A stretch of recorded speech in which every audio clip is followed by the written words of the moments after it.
Hi, neighbor. Welcome to our Sunday reading of the Bible.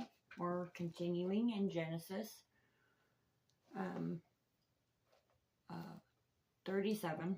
Is Genesis 37 is where we'll start and find out what happens to Israel's family. Since Jacob's name was previously changed to Israel, we'll find out what happens to his sons. So, now Jacob lived in the land where his father had lived as a stranger, in the land of Canaan. These are the generations of Jacob. What happened to his sons? Joseph, when he was 17 years of age, was pasturing the flock with his brothers while a youth, along with the sons of Bilhah and the sons of Zilpah, Jacob's wives. Joseph brought back a bad report, a defaming, unfavorable report about them to their father.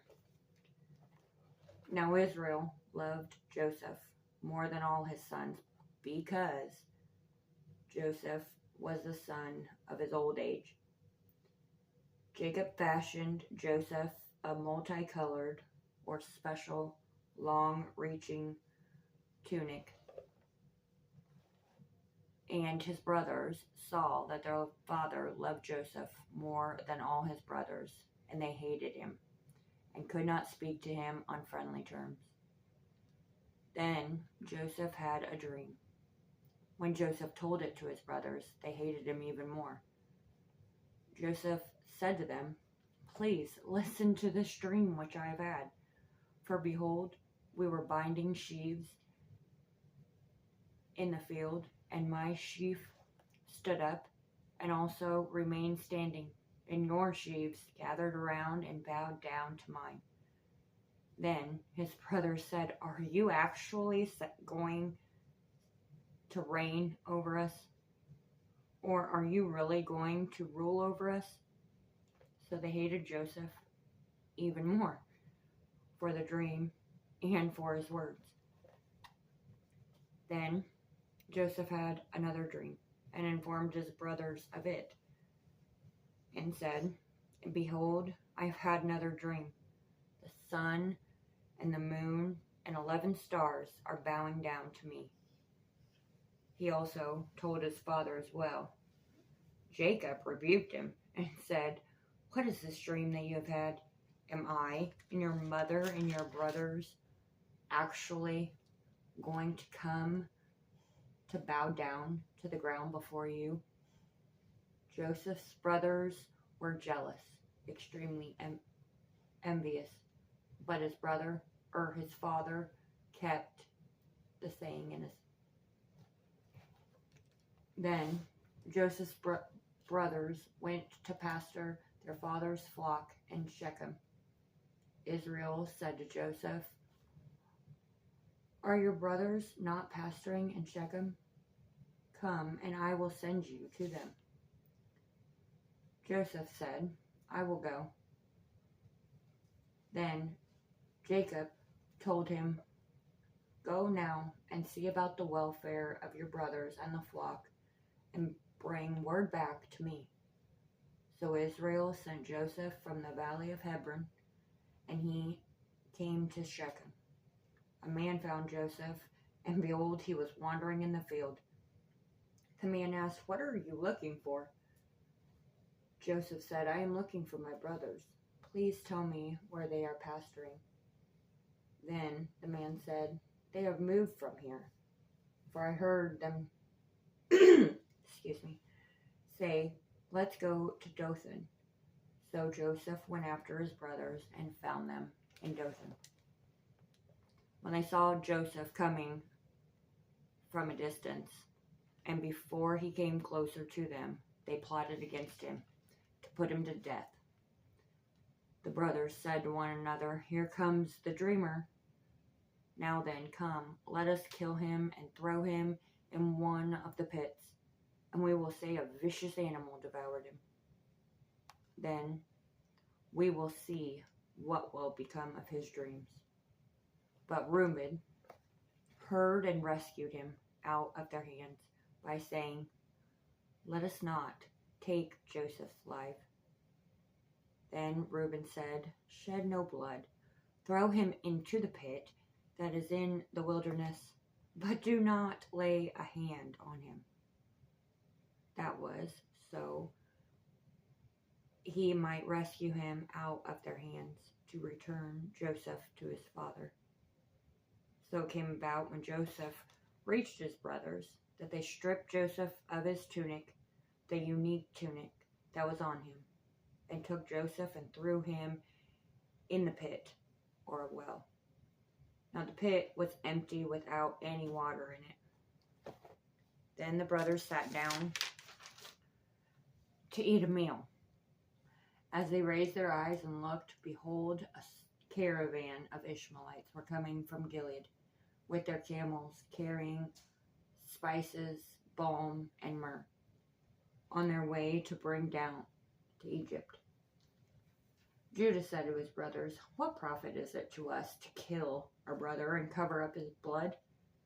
Come and let us sell Joseph to the Ishmaelites and not lay our hands on him. For Joseph is our brother, our flesh. And Judah's brothers listened. Then some Midianite traders passed by, so they pulled up and lifted Joseph out of the pit and sold him to the Ishmaelites for 20 shekels of silver. So they brought Joseph into Egypt. Now Reuben returned to the pit, and behold, Joseph was not in the pit. So he tore his garments and returned to his brothers and said, the boy is not there. As for me, where am I going to go? So they took Joseph's tunic and slaughtered a male goat and dipped the tunic in the blood. They set the tunic out and brought it to their father and said, we found this. Please examine it to see whether it is your son's tunic or not. Then Israel examined it and said, it is my son's tunic. A vicious animal has devoured him. Joseph has surely been torn to pieces. So Jacob tore his clothes and put on a sackcloth over his waist and mourned for Joseph many days. Then all Jacob's sons and all his daughters got up to comfort him, but he refused to be comforted. Jacob said, surely I will go down to Sheol in mourning for my son. So Joseph's father wept for him. Meanwhile, the Midianites sold him in Egypt to Potiphar, Pharaoh's officer, the captain of the bodyguard.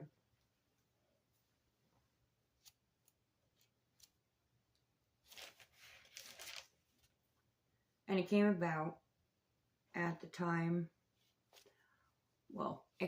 I want to point out that my version said Midianites. The Midianites helped the brothers pull him out of the well, but the Ishmaelites sold him in Egypt. Just to point that out. And it came about at the time that Judah departed from his brothers and visited a certain Adullamite whose name was Hera. Judah saw there a daughter of a certain Canaanite whose name was Shua. And Judah married her and had relations with her. She conceived and gave birth to a son, and Judah named him Then she conceived again and gave birth to a son. She named him Onan. She gave birth to a third son and named him Shelah. And it was at Chezib that she gave birth to him. Later, Judah took a wife for his firstborn. and her name was Tamar. But was evil in the sight of the Lord, so the Lord took his life.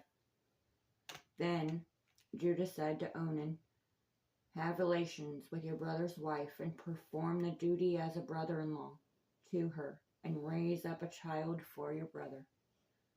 Now Onan knew that the child would not be his, so when he had relations with his brother's wife, he wasted his seed on the ground so he would not give a child to his brother. But what Onan did was displeasing in the sight of the Lord, so God took his life also.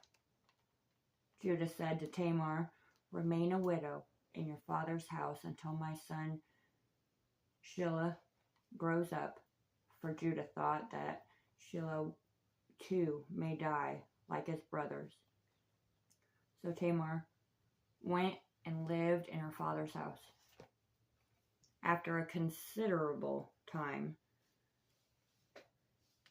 Shua's daughter, the wife of Judah, died. When the time of mourning was ended, Judah went up to his sheep shearers at Timnah.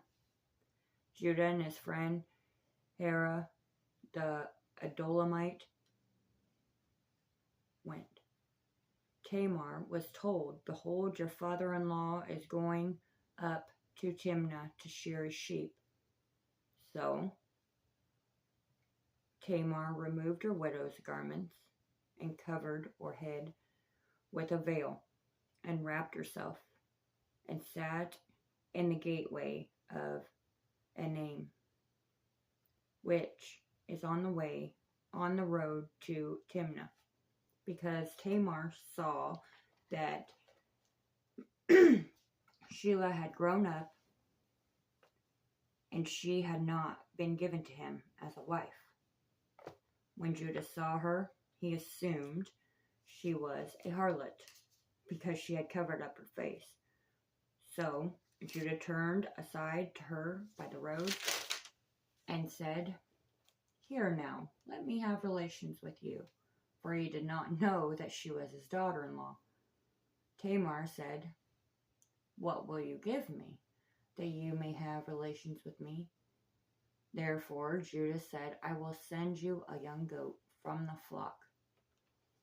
Then Tamar said, will you give me a pledge or security until you send it? Judah asked, what pledge shall I give you? And she answered, your seal, and your cord, and your staff that is in your hand. So Judah gave them to her and had relations with her, and Tamar conceived by him. Then Tamar got up and departed and removed her veil and put on her widow's garments.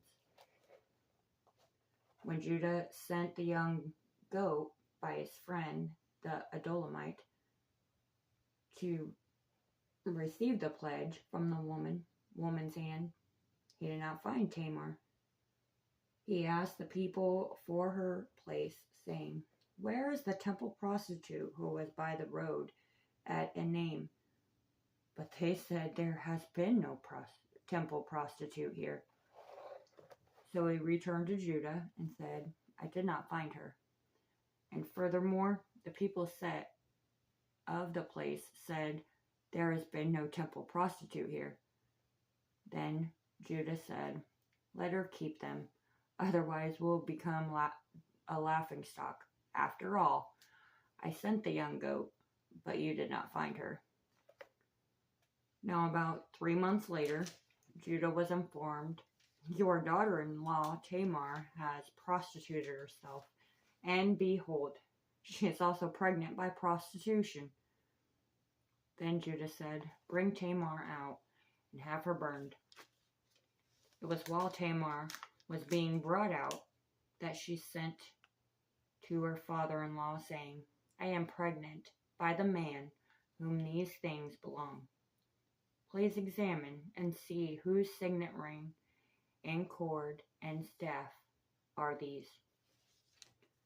And Judah recognized them and said, She is more righteous than I, since I did not give her my son, Shelah. Judah did not have relations with her again. And it came about at the time she was giving birth, that behold, there were twins in her womb. Moreover, it took place while Tamar was giving birth that one put out a hand, and the midwife took and tied a scarlet thread on his hand, saying, "This one came out first." But it came about as he drew back his hand that his brother came out. Then she said, "What a breach you have made for yourself." So he was named Perez. Afterward, his brother came out, who had the scarlet thread on his hand, and he was named Zerah. Now Joseph had been taken down to Egypt. Potiphar, an Egyptian officer of the Pharaoh, or king of Egypt, the captain of the bodyguard, bought Joseph from the Ishmaelites who had taken him down there. The Lord was with Joseph, so he became a successful man. And Joseph was in the house of his master, the Egyptian. Now his master saw that the Lord was with Joseph, and the Lord made or caused all that Joseph did to prosper, advance, or progress in his hand. So Joseph found favor in Potiphar's sight and became his personal servant. Potiphar made him overseer over his house and put Joseph in charge of all that he owned. It came about that from the time Potiphar made Joseph overseer, the Lord blessed the Egyptian's house on account of Joseph. So the Lord's blessing was upon all Potiphar owned, in the house and in the field. So he left Joseph in charge of everything, and did not concern himself with anything except the food he ate. Now Joseph was handsome in form and appearance, and it came about after these events, that his master's wife had her eye on Joseph and said, "Sleep with me." But Joseph refused and said, "Look, with me my master does not concern himself with anything in the house, and he has put me in charge of all that he owns.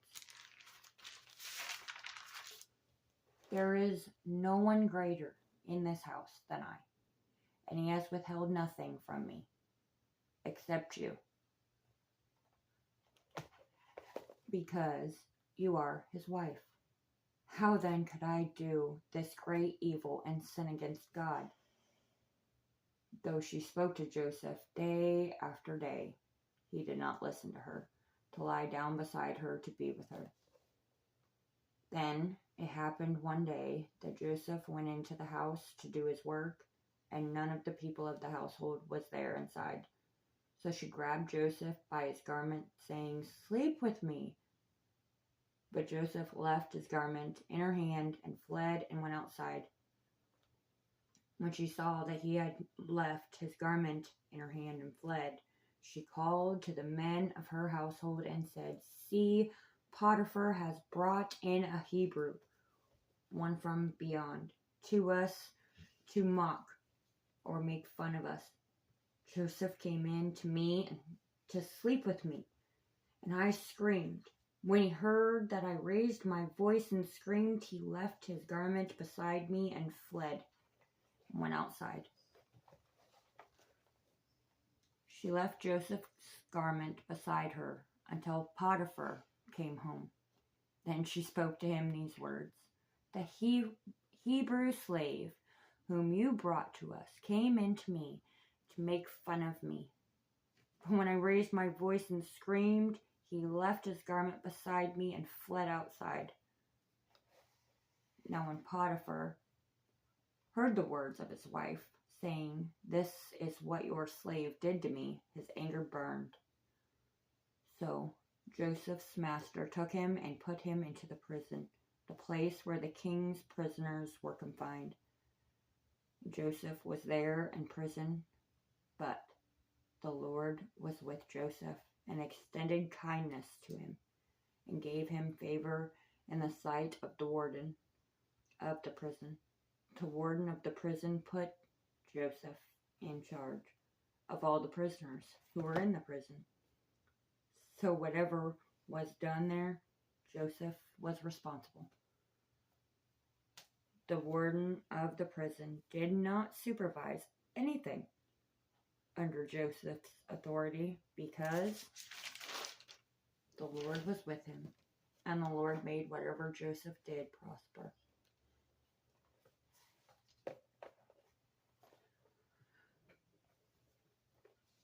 We'll continue to see what happens while Joseph is in prison the next time we come together to hear and read the scriptures. I hope you guys have had a wonderful week, and I hope these are helping. Maybe you've learned something that you haven't learned. I've had a few comments saying that they noticed something that they had never noticed before, and that is exactly my purpose, that we would just hear what the scriptures say. Just listen. These things, just because something is written in here, don't mean the Lord approves, but they are written in here for our learning, to learn and to grow from the events written in here. Have a wonderful day, and may the Lord bless you.